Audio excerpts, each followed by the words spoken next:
Let me ask you something I want you to sit with for a moment. Have you ever been with a man who clearly, genuinely, enthusiastically wanted to go down on you? Not as a prelude, not as an obligation, but as something he initiated, something he seemed to actually want?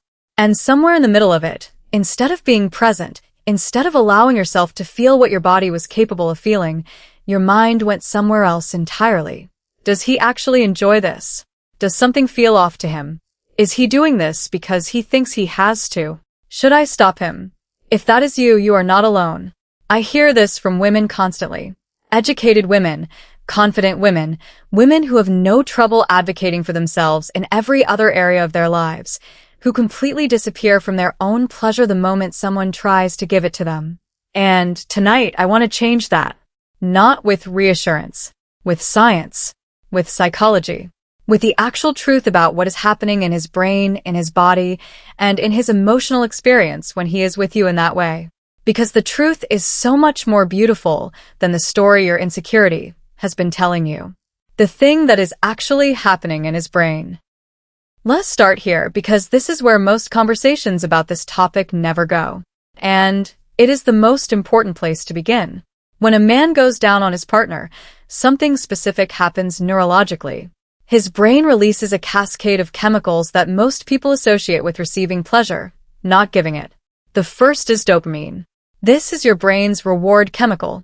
The same chemical that fires when you eat something extraordinary, when you accomplish something difficult, when you feel genuinely proud of yourself. For many men, giving their partner pleasure activates this exact same reward system. His brain is being told, through chemistry, that what he is doing feels good. Not metaphorically, neurologically. A 2017 study published in the Archives of Sexual Behavior found that men who prioritized their partner's sexual satisfaction reported significantly higher levels of relationship satisfaction themselves. The act of giving pleasure was directly tied to their own sense of fulfillment and reward. The second chemical is oxytocin. You may have heard this called the bonding hormone or the love hormone. When a man is in close physical proximity with his partner, especially during intimate contact, oxytocin levels surge. This chemical deepens emotional attachment. It creates feelings of safety, trust, and closeness that go far beyond the physical moment itself. When a man chooses to be with you in this way, his brain is being flooded with a chemical that says, I am close to someone I care about. I feel connected. I feel good. The third is testosterone, which in this context is not about dominance in the aggressive sense, but about the primal drive to be near, to explore, to be intimately close to someone he finds deeply attractive. This act, at a biological level, is an expression of desire. A way of saying I want to be as close to you as possible. Every part of you. So before you wonder, even once more, whether he is doing this out of obligation, understand this clearly. At a neurochemical level, he is being rewarded for it.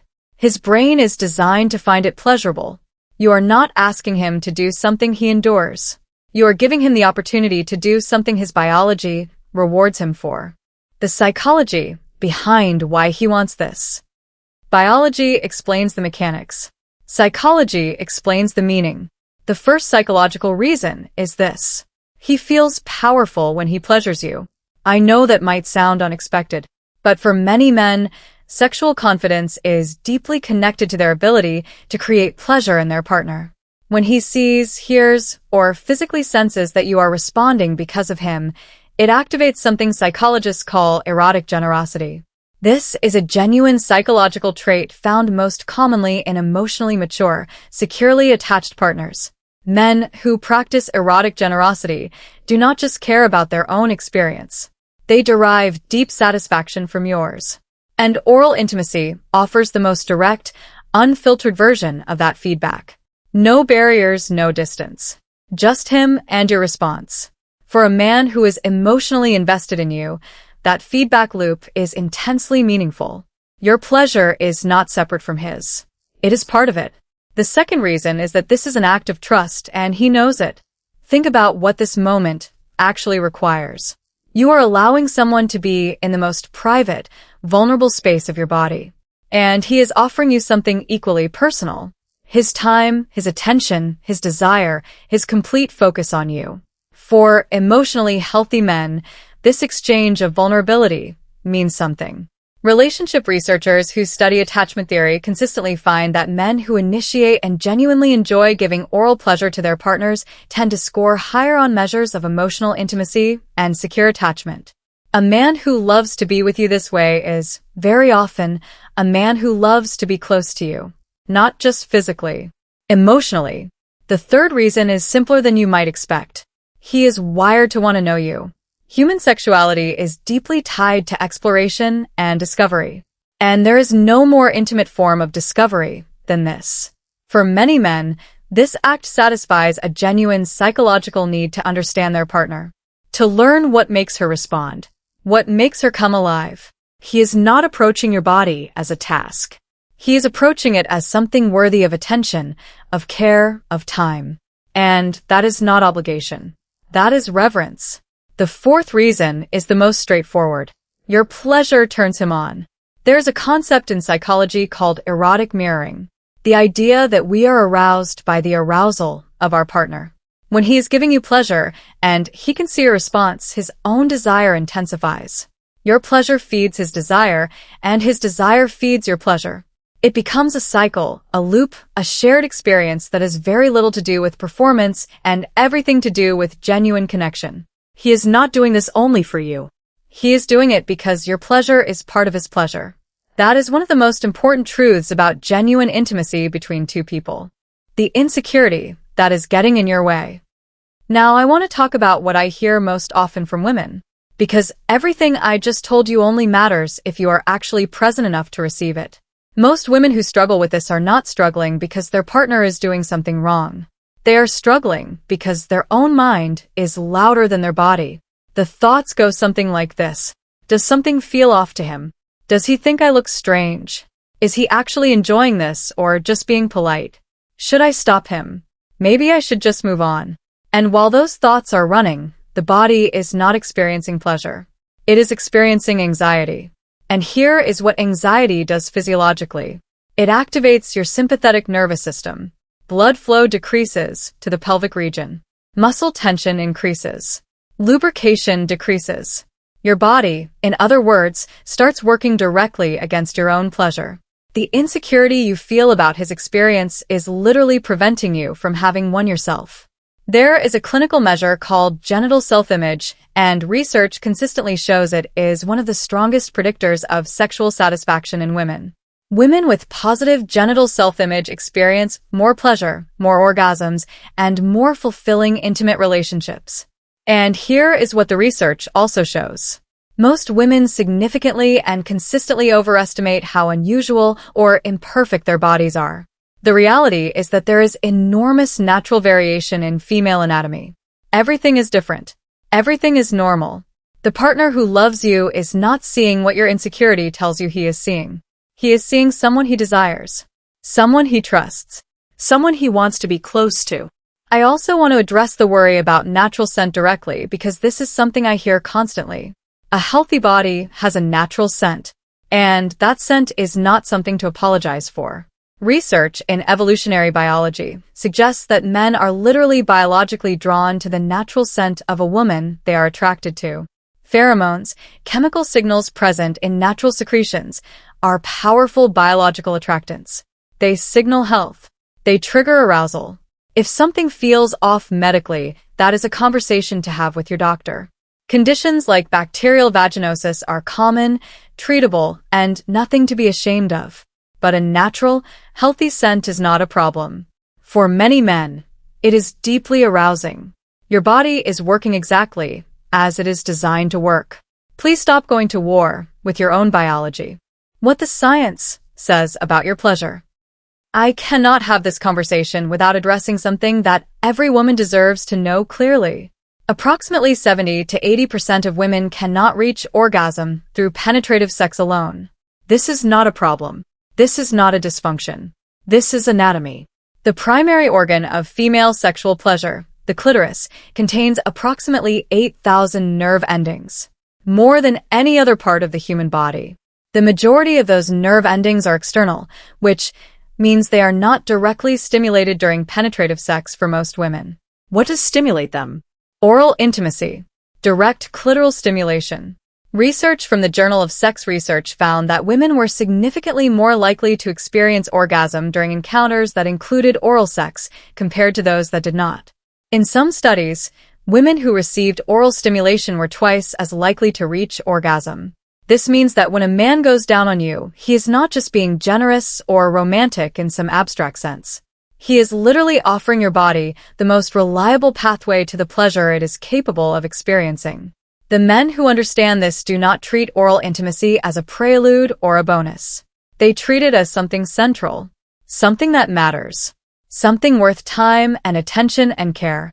If your partner is that kind of man, I want you to consider receiving that for what it actually is. Not something to endure or manage. A gift worth accepting. The different reasons men do this.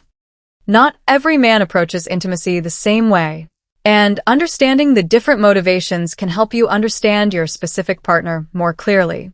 Some men do this because they are genuinely, deeply invested in your pleasure as an equal part of the intimate experience. They pay attention to your responses. They adapt. Your orgasm is something they work toward with intention, not as a performance, but as a genuine priority. If this is your partner, communicate openly with him. He wants to know what works. Some men are naturally curious lovers. They are drawn to discovery, to learning what makes you respond, to the exploration of another person's experience. They find the female body genuinely fascinating in an adoring, captivated way. This is also a wonderful quality in a partner, as long as honest communication keeps that curiosity aligned with your comfort. Some men connect this act to their own confidence. For them, giving pleasure is deeply tied to their sense of self as a partner. This is not a problem as long as the pleasure is genuine and not performed. Be honest. Authenticity serves both of you better than a feedback loop built on something that is not real. And for some men, this is simply how they express love. It is an act of devotion, a physical love letter. For these men, kneeling before their partner is not submission. It is reverence. If your partner approaches intimacy this way, receive it as the offering it is.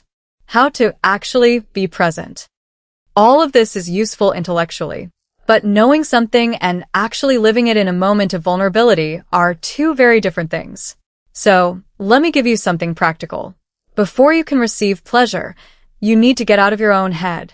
This does not mean performing confidence you do not feel. It means giving yourself permission to simply be there, in your body, without narrating or judging what is happening. Practice saying to yourself, quietly, before an intimate moment, my body is normal. My body is healthy. My partner desires me. You do not need to believe it completely. You only need to believe it enough to stop fighting it. Use your voice during intimacy, not to perform. To communicate. Tell your partner what feels good. Guide him gently. A little slower. Right there. I love when you do that. For a partner who is invested in you, this kind of communication is not an interruption. It is the most useful and arousing thing you can offer. It tells him he is on the right path. And it gives you permission to actually feel what is happening. Address the physical side. If something feels off medically, discomfort, unusual scent, or discharge that concerns you are worth a conversation with your doctor. These are common, treatable realities for millions of women. Tending to your health is not vanity. It is self-respect. And it will give you confidence in every area of your intimate life. And finally, give yourself explicit permission to receive. You are allowed to be the focus. You are allowed to let someone give you their full attention. You are allowed to experience pleasure without immediately redirecting the moment to something that feels less self-centered. Many women have been quietly taught that prioritizing their own pleasure is somehow selfish. It is not selfish. It is healthy. It is what makes intimate relationships genuinely mutual rather than one-sided in the other direction. You deserve to be fully present in the moments that are meant for you. The final thought. Here is what I want you to leave with tonight. When a man goes down on you, and he seems to genuinely love it, he probably does. His brain is being rewarded neurochemically. His emotional attachment is being deepened. His desire is being fulfilled through yours. Your body is not something to be ashamed of. It is not strange or imperfect or too much. It is a body capable of extraordinary pleasure. And the person who loves you sees that. They want to be part of that. They are asking in the most direct way available to them to be allowed to give you that. Your insecurities, however real they feel in the moment, are not the truth about you. They are stories. Stories that were told to you or that you told yourself, usually before you had the science and the psychology to push back against them. Tonight, I am asking you to set those stories down. Not permanently. Not forever. Just long enough to breathe. Just long enough to be there. Just long enough to let someone who genuinely wants to love you well actually do it. You deserve that. Every part of you deserves that. If this conversation helped you see something differently, subscribe. New videos every week on female psychology, sexual health, and the honest conversations most people are too afraid to have. Drop a comment and tell me what part of tonight surprised you most. I read every single one.